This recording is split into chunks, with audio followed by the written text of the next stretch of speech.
Hello and welcome to the show. I'm out and about on a Monday morning, a wonderful rainy Monday morning over here in Abuja. So let's get straight down to business. The question that I'm going, okay, this is not a question because I've gone off of the questions and I'm running through a list of stuff that I came up with a while ago that I thought would be useful for you guys to hear about over here on the podcast.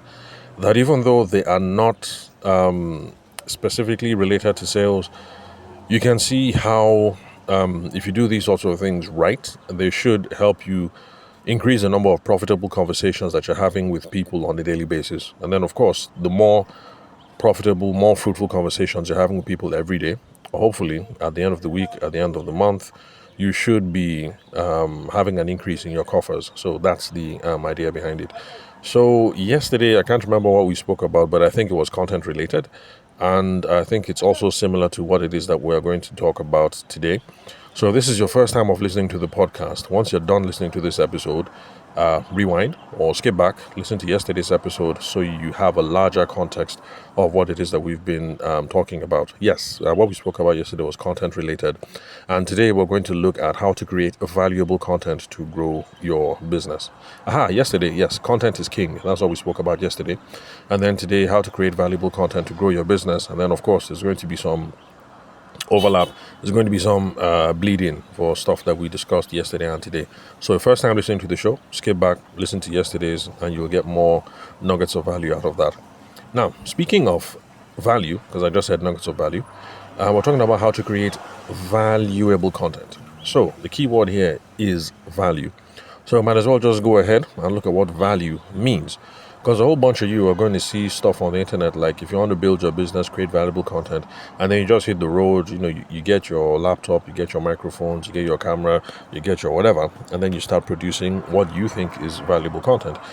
But that's not a good way to start off any enterprise because you need to be clear on what it is you're doing from the get-go. Because, like that wise saying says, okay, well, I can't remember that wise saying. But the whole point of the some of the wisdom literature about all this stuff is you need to know where it is that you're heading to before you take the first step. Because if you're not clear on where you're heading and you take the first step, you don't know if you're heading in the wrong direction. So that's the gist of the whole thing.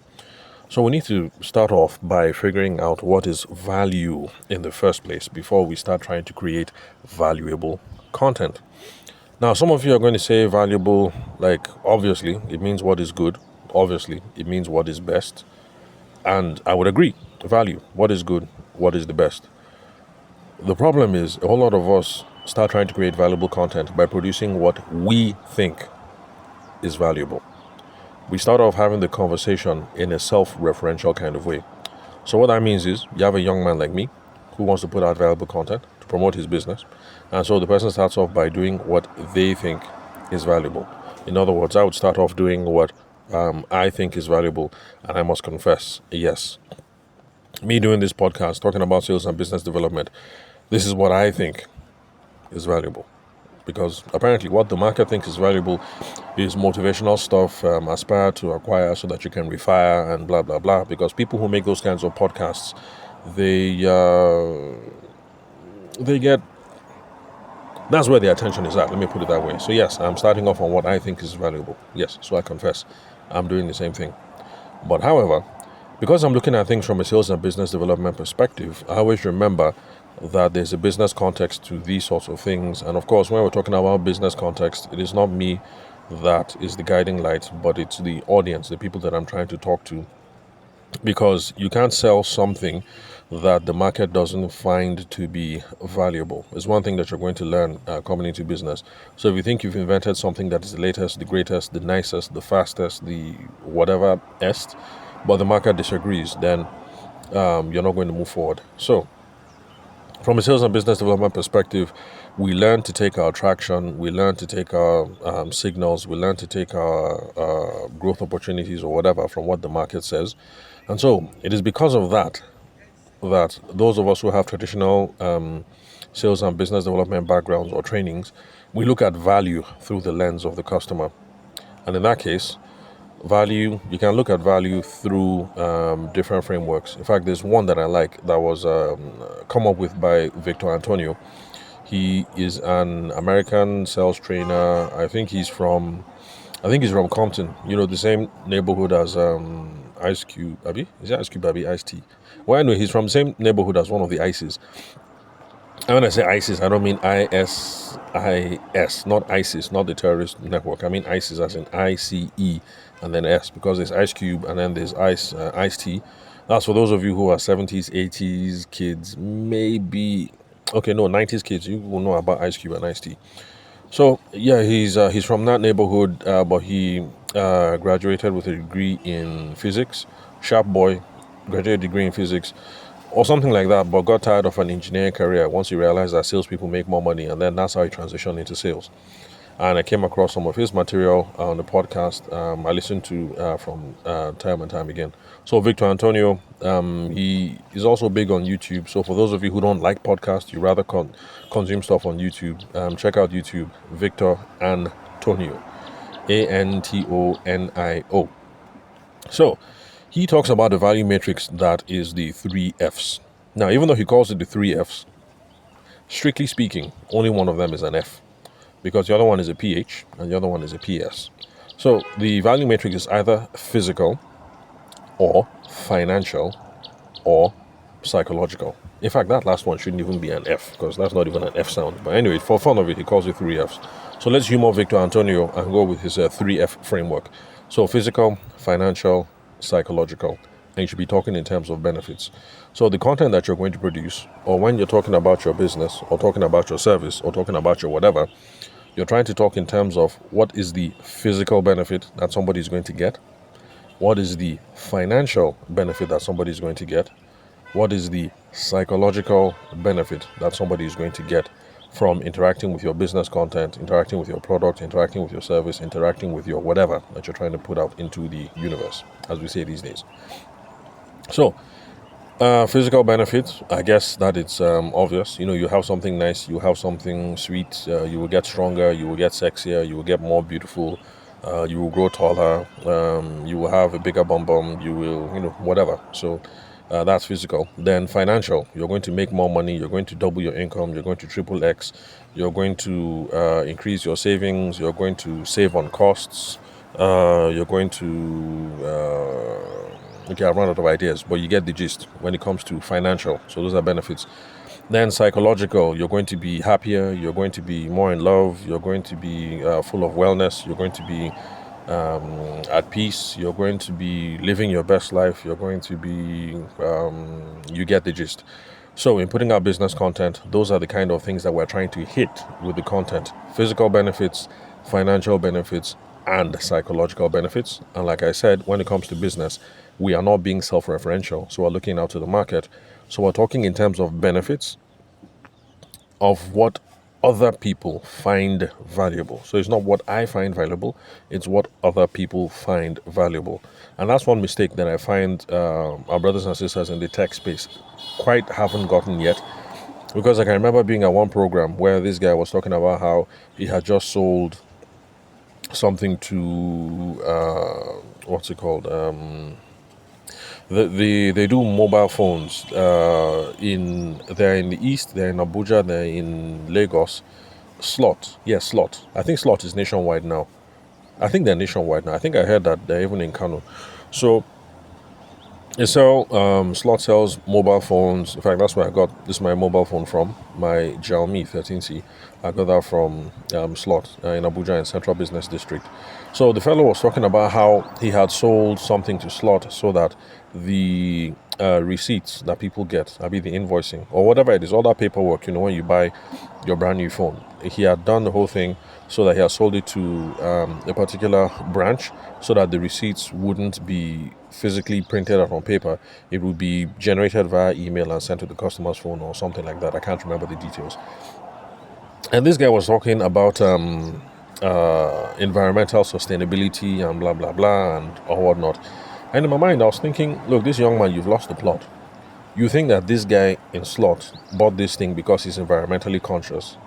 But as a business operator, I could tell that the reason why the person bought it is because of the savings, the financial savings that you will get. Now, of course, it's it's not that expensive when you buy all these small rolls of paper for the POS and for the receipt machine and everything. So it's not expensive. You're buying this thing 500, 800, something like that. It's not expensive. But the thing is, when you have a couple of franchises around the nation, let's say there are 20 slot offices in Abuja and maybe another 20 or 30 in Lagos, and then how many in the east and then how many in Kano. If you are able to save 500, 800 on a weekly basis on reams of paper multiplied by the number of offices, then it adds up to a whole bunch. So he kept talking in terms of environmental sustainability, the planet, and blah blah blah. And I really don't think Nigerians are there yet. So I think for people who are buying these sorts of solutions, they are thinking about it more from the either operational efficiency, like, okay, this thing is automatic. My sales boy, my sales girl, they just key into the thing, into the system, and then it's all there. And then we're not spending 500 every week buying money on the POS rooms of paper and this and this and that and that. But the fellow kept talking about this thing in terms of sustainability. Now I've been looking out at slot offices. So the last time I was there, I was looking to see if there was any change, and of course, we're still using the paper system. So I guess that thing didn't quite catch on. I think maybe he was able to sell to one location, but he wasn't able to sell to others. And I think it's because he was speaking about it in the wrong terms. So we have to speak in terms of what people find to be valuable.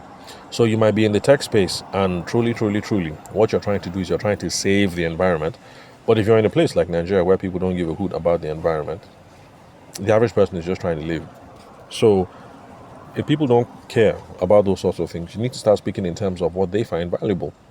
So if you walk into a slot office or another business and then you start talking about the environment and sustainability, but instead you go in there saying, hey bro, how are you doing? I just came from another slot office and I was able to sell the solution to them. With this solution, I've been able to save 30,000 naira every month of their business expenses. Is this something you're interested in looking at? That is a different conversation. So you can not only leave slot, have that conversation, you can now go to another place, like let's say Office. Is it Office and More? In Abuja, they sell stationery, Office and More. You can now go to Office and More, and that will be the same conversation that you have with them. Like, look, I just came out from slot. They're able to buy this system from me, and I've been tracking over the last 3 months. I've been able to save them on average 40K every month in operational expenses. Is this something you'd be interested in having a look at? And you'd have people be willing to have conversations with you because you're talking in terms of what it is that they can understand. So instead of going there talking about the environment, you come here and you talk about money, because if they're a business operation, my guess is money might be one thing to hit from the beginning. So, but bottom line, in our general business approach, not just in our business approach, but also in producing content online, we should be speaking in those terms. What are the physical benefits? What are the financial benefits? What are the psychological benefits? And the benefits should not be benefits that you think are valuable, but benefits that the other person finds to be valuable. So that is what you should be addressing with your content.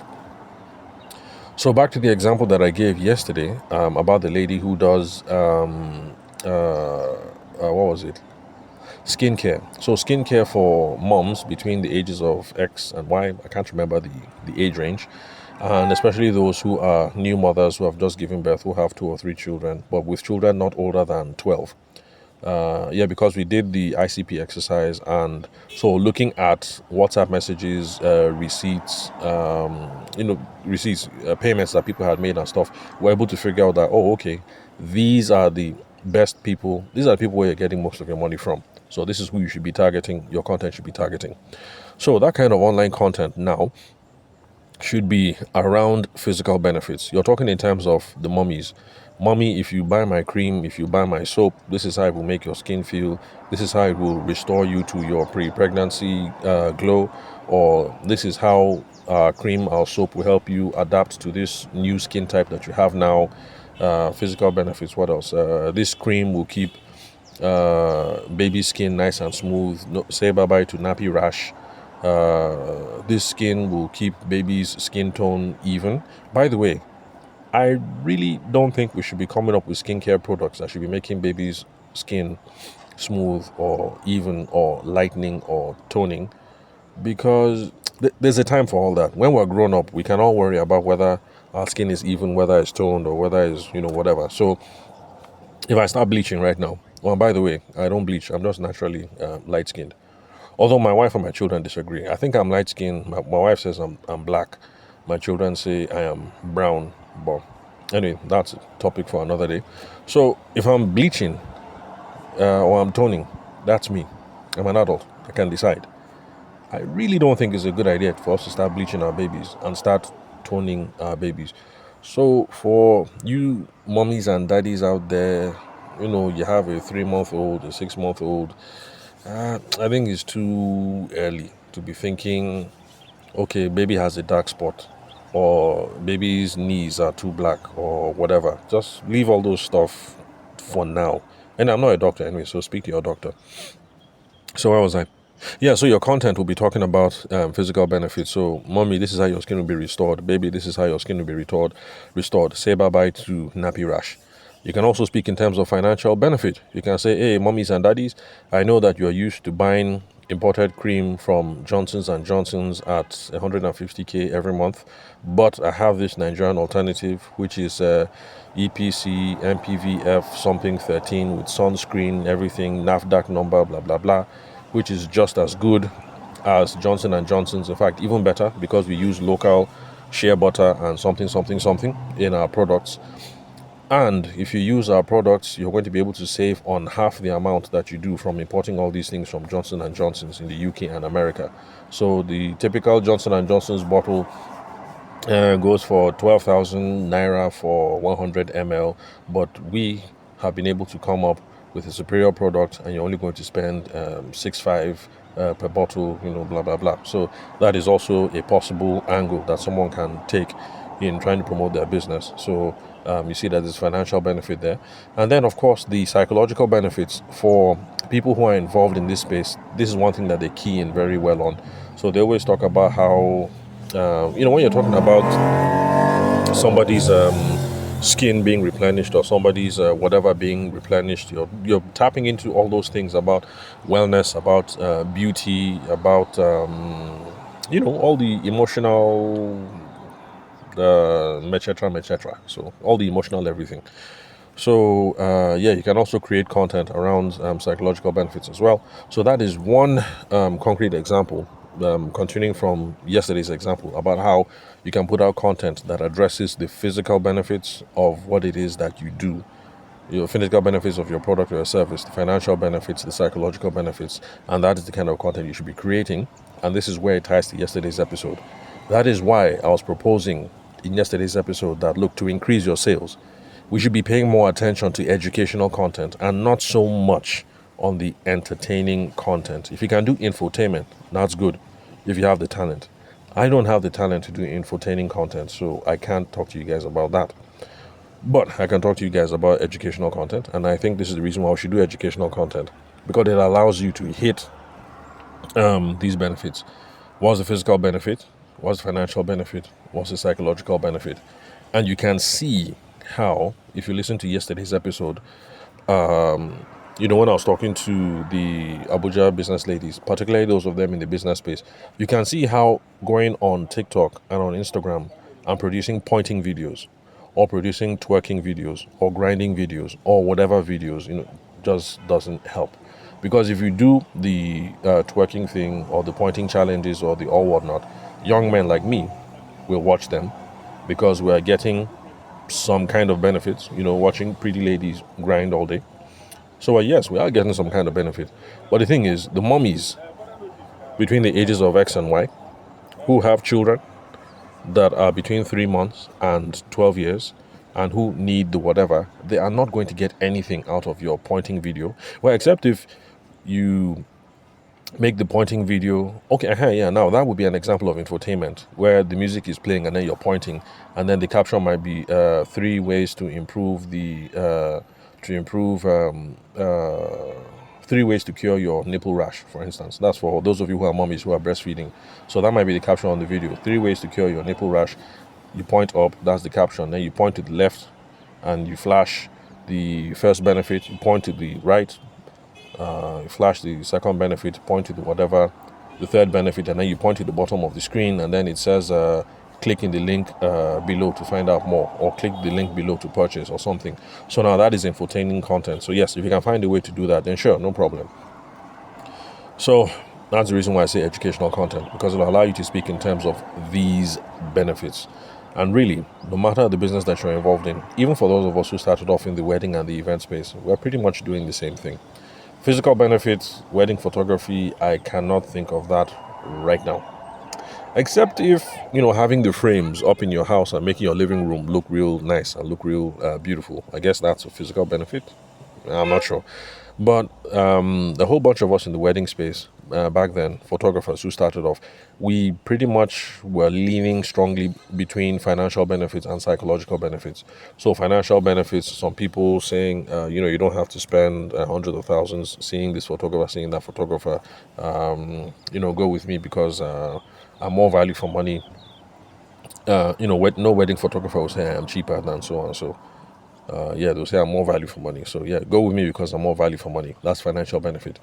And then there's the whole psychological benefit. You're talking the bride up about how ideas about the kind of portraits that you can come up with, how you're going to help them slay. Okay, well, I'm not sure what the current slang is, but back then, we used to have slay queens. People wanted to slay, and people wanted to what's it called? Is it break the internet? I can't remember. It's an old slang anyway. So back then, people wanted to slay and people wanted to break the internet. I'm not sure what it's called today. So those would have been the terms which would have been talking about how we are value for money, and about how we're going to create those kind of wedding images that would help you trend and help you slay and help you everything. So yeah, we're all speaking in those terms. So summary, 20 minutes. Let me bring this thing to a close. To grow your business, create valuable content. The whole point of the content is that people see it, people like it, they find it engaging, they share to other people, and then people who have the problem will now reach out to you. You guys start having conversations. You end up doing doing business together. But that only works if you're putting out content that is of value. And yes, value should be what is good or what is best. But what is best is not about you. It's about what the market thinks is valuable. So we should be doing a research and keeping our eyes and ears out to try and figure out, what does the market think is the physical benefit of my product or my service, the financial benefit of my product or my service, the psychological benefit of my product or my service? And then we should find ways to make sure that our content talks exclusively in those terms, which is why I say, please do educational content. Don't do entertaining content, except if you can find a way to do infotainment, which is both. So if you can find a way to work on TikTok and still educate people at the same time, let me know. I give out my contact details all the time, so send it to me. Let me see how you can make that work, because I don't think that can work. So that's it pretty much. Then reach out to me, connect with me on WhatsApp.